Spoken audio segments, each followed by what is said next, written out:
Shalom saudara yang dikasihi Tuhan, puji Tuhan saudara. Kita akan merenungkan tentang yaitu pengharapan dalam iman. Banyak orang punya pengharapan namun tidak beriman kepada Yesus Kristus. Banyak orang berpengharapan kepada saudara yaitu roh-roh dunia. Mungkin juga peramal, dukun-dukun. Banyak juga orang Kristen saudara yang ke gereja dia juga pakai ilmu-ilmu kekuatan-kekuatan roh-roh lain yang bukan Yesus. Padahal dikatakan bahwa roh yang ada di dalam kita lebih besar dari roh dunia. Kita harus yakin sekali kita dijebak oleh kuasa setan, kita tidak bisa keluar dari sana. Oleh karena itu ketika kita sudah dilepaskan, jangan kembali ke sana. Nah, kalau kita punya pengharapan di dalam iman pada Yesus, ayo terus kita bertumbuh dan berbuah. Ketika seseorang punya pengharapan yang di dalam iman Yesus Kristus, maka yang ada adalah damai sejahtera. Ketika seseorang mengalami damai, saudara, hidupnya mengucap syukur, dia selalu melayani, dia ingin ramah dengan orang lain, dia selalu berbuat baik, murah hati, saudara. Kenapa? Karena dia punya pengharapan dalam iman yang luar biasa. Sehingga dia punya damai. Orang kalau punya damai itu hidupnya saudara betul-betul sukacita. Karena dia ada kekuatan Tuhan. Sehingga apa yang dikerjakan boleh berhasil. Karena dia dengan damai, dengan senang, sukacita. Sehingga orang senang semua melihatnya. Tetapi lain orang yang tidak punya damai, cenderung marah, jengkel. Makanya kalau pagi-pagi ikuti doa pagi, baca firman, saudara. Apapun persoalan kita, sudah serahkan ke Tuhan, kita akan hadapin. Tetapi yang pasti kita punya dasar, yaitu iman, yaitu pengharapan kita juga. Dan kita harus menyelesaikan dengan damai. Kita berdoa terlebih dahulu. Bapa dalam surga, yang kami kenal di dalam nama Yesus, Bapa yang baik, terima kasih atas iman yang Tuhan berikan melalui Yesus Kristus. Biar kami punya pengharapan dan pengharapan tidak pernah mengecewakan. Biar kasih Tuhan selalu senantiasa ada dalam hidup kami. Terima kasih Tuhan memberkati kami, menyucikan hati pikiran kami. Di dalam nama Tuhan Yesus, kami juga berdoa untuk mereka yang dalam pergumulan, yang sakit Tuhan tolong, Tuhan sembuhkan. Di dalam nama Yesus, lindungi mereka dari kuasa setan, roh-roh jahat, dari kuasa kegelapan, dari bencana, sakit, penyakit, dari mantra, setan, santet, dan semua ilmu-ilmu hitam. Di dalam nama Tuhan Yesus, bungkus mereka dalam kuasa darah-Mu. Terima kasih Tuhan, haleluya, amin. Tidak ada satupun kuasa yang bisa melawan dalam hidup kita, saudara. Mau kuasa setan, mau roh jahat, mau iblis. Kalau kita mau punya iman kepada Yesus yang kuat, terus kita punya pengharapan, kita ada damai, tidak ada ketakutan. Justru setan itu masuk karena kita takut. Saudara, karena kita takut, khawatir, disitulah kemudian ada celah dia bisa masuk. Kita lihat dulu firman Tuhan tentang iman dan pengharapan. Atau pengharapan di dalam iman ini. Yaitu dalam kitab Roma pasal 5 ayat pertama.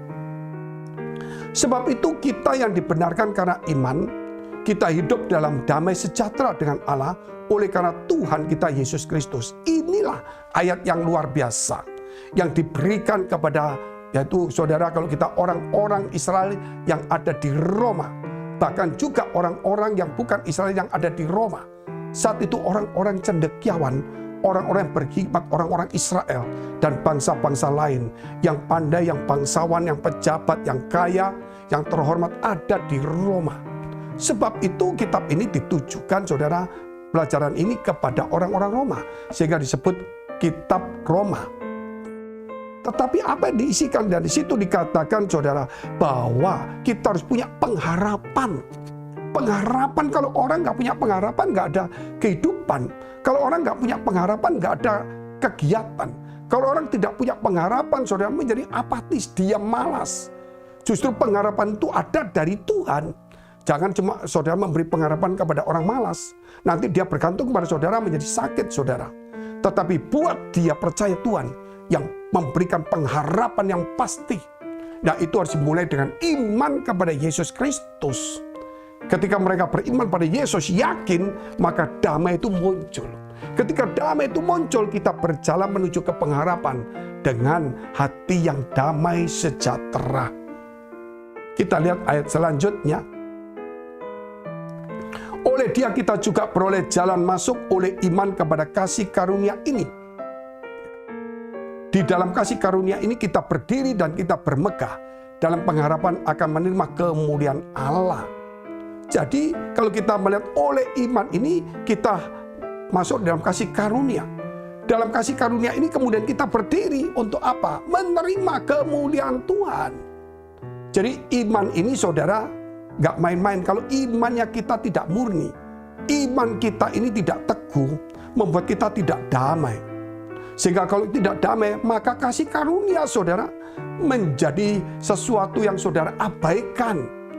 Saudara remehkan, saudara tidak melihatnya itu kasih karunia yang besar. Sehingga akhirnya kita saudara tidak melihat kemuliaan Allah dalam hidup kita. Dan kita juga tidak mencerminkan kemuliaan Allah. Justru itu kenapa kalau kita melihat orang-orang Kristen kerap kali hanya mengejar berkat kekayaan, mengejar popularitas, dan menjatuhkan orang, menghakimi orang supaya dia terkenal. Ada orang yang tidak mengejar kekayaan, saudara, di gereja, tapi mengejar popularitas, suka menghakimi orang. Ada juga orang, saudara, yang tidak mengejar apa-apa, mengejar jabatan. Tapi di gereja ada juga orang mengejar kekayaan. Hal ini sama. Sehingga orang yang tidak mengejar jabatan kekayaan, tapi popularitas, dia cenderung menghakimi. Dia menunjukkan kalau dia benar. Saya nggak cinta uang ini. Saya juga ini, saudara, lain sebagainya. Tetapi dia ingin menunjukkan kalau dia benar. Sehingga hidupnya tidak ada damai. Demikian juga ada orang yang mengejar jabatan, saudara. Jabatan dikejar. Ya, akhirnya itu juga jatuh. Ada orang juga kemudian mengejar berkat. Supaya apa? Supaya orang melihat kemuliaan saya. Orang yang popularitas supaya dia lihat ada kemuliaannya. Terus orang yang punya jabatan sepertinya dia ada kemuliaan. Demikian yang lain-lain. Nah, karena itu saudara hari ini tidak bisa didapat dengan seperti itu. Kita harus yakin saudara, tidak boleh mengejar hal itu. Walaupun mungkin saudara, oh ini orang baik di gereja, tidak mengejar kekayaan, jabatan, tapi ada ini. Sombong rohaninya, suka menghakimi. Ada yang ini, jabatan, ada yang saudara mengejar berkat mujizat. Yang terus yang bagaimana yang benar? Mengejar Tuhan yang mendatangkan yaitu damai sejahtera. Mengejar Tuhan yang mendatangkan damai sejahtera. Sehingga kita boleh memancarkan kemuliaan Tuhan itu, saudara. Sehingga kita mulai belajar bukan, saudara, aku mau supaya orang lihat aku ini orang berhasil, dipakai Tuhan, diberkati Tuhan. Nah, aku mau pakaianku yang mahal, gaya hidupku begini. Nggak perlu, saudara. Lihat Yesus berpakaian biasa saja. Namun dia bermanfaat. Ya, dia berguna bagi banyak orang. Mungkin saudara berkata, dia Tuhan kan aku manusia.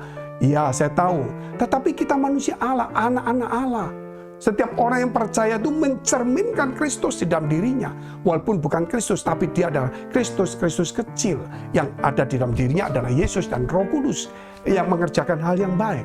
Sehingga kita tahu bahwa tahun ini pun juga kita akan lewati dengan damai sejahtera. Ketika kita lewati dengan damai, kita yakin kita akan memperoleh yaitu kasih karunia Allah yang berlimpah-limpah dalam hidup kita.